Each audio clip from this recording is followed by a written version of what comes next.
Actualité de la RDC en Éthiopie, une autre victoire pour Tshisekedi lors du mini-sommet de l'Union africaine.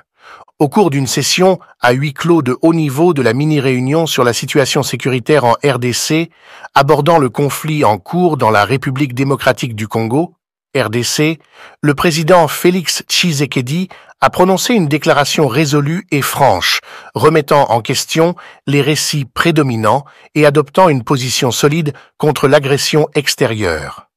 Les paroles du président ont ensuite été partagées par Patrick Muyaya, le ministre de la Communication, sur sa page Twitter, offrant des éclairages sur l'atmosphère et les points clés discutés lors de la réunion. Au cours de cette réunion, le président Félix Tshisekedi a également mis en évidence l'implication du Rwanda dans la perpétuation de l'insécurité et le pillage des ressources à l'est du Congo. Patrick Muyaya a résumé les déclarations du président Tshisekedi, RDC, démanteler les mensonges et les manipulations, attaquer le mal, rétablir la vérité avant de parler de paix. Les remarques du président se caractérisaient par l'ouverture, la franchise et la détermination à aborder les causes profondes du conflit. Le président Tshisekedi a affirmé sans équivoque « Cette guerre n'est pas une invention de la RDC », contestant toute tentative de déformer les origines du conflit. Il a souligné que le conflit en cours sert d'outil pour l'exploitation continue du pays, profitant non pas à la RDC, mais plutôt au Rwanda et à ses complices. L'affirmation du président met en lumière son engagement à dévoiler les véritables motifs derrière le conflit et à résister aux influences extérieures cherchant à exploiter la RDC.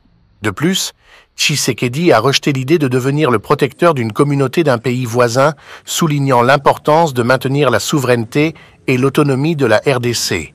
Cette position reflète l'engagement du président à protéger les intérêts de sa nation sans céder aux pressions extérieures. Dans une déclaration audacieuse, le président Tshisekedi a déclaré « Nous ne négocierons jamais avec le M23 », signifiant une position ferme contre l'engagement avec les groupes armés impliqués dans le conflit. Cette position inflexible souligne l'engagement du président à trouver une résolution qui privilégie les intérêts et le bien-être du peuple congolais. Clôturant sa déclaration, Tshisekedi a exprimé un désir sincère de paix, mais a souligné que cela ne devrait pas se faire à n'importe quel prix. Cette approche nuancée indique un engagement à assurer une paix durable et juste qui aborde les causes profondes du conflit et garantit le bien-être et la prospérité de la RDC et de son peuple. Les remarques franches et audacieuses du président Tshisekedi lors de la réunion soulignent son dévouement à affronter les défis auxquels est confrontée la RDC et à rechercher une résolution conforme aux meilleurs intérêts de la nation. Les déclarations établissent également le ton pour une approche renouvelée et assertive pour aborder les complexités du conflit et de ses implications régionales. La récente mini-réunion organisée par le président angolais Lourenço a réuni des acteurs clés dont le président Félix Tshisekedi de la République démocratique du Congo, RDC, et le président Paul Kagame du Rwanda pour aborder le conflit en cours dans l'est de la RDC, en particulier avec le groupe rebelle M23. Le sommet visait à trouver des solutions diplomatiques aux problèmes régionaux complexes, mais il a révélé une impasse diplomatique et a souligné l'importance du système désarmement et cantonnement. Le président Tshisekedi a affirmé l'engagement de la RDC à résoudre le conflit par le biais de mécanismes établis, notamment le système désarmement et cantonnement. Il a souligné que le pays avait déjà exprimé sa position sur la question et a exposé un processus simple de désarmement et de cantonnement. Tshisekedi a maintenu que si le M23 refusait de coopérer, il ferait face aux conséquences, signalant une approche ferme pour traiter le groupe rebelle. Le sommet s'est déroulé dans le contexte d'équations diplomatiques complexes avec des tensions évidentes entre le Rwanda et la RD Congo. L'absence de poignée de main entre les présidents Kagame et Tshisekedi indiquait des relations tendues. La disposition des sièges soulignait également des divisions, avec Kagame, président du Kenya Ruto, d'un côté, et Tshisekedi et le président du Burundi Ndayishimiye de l'autre. Malgré son intention de trouver un terrain d'entente, le sommet n'a pas révélé de révélations révolutionnaires, soulignant la complexité de la situation.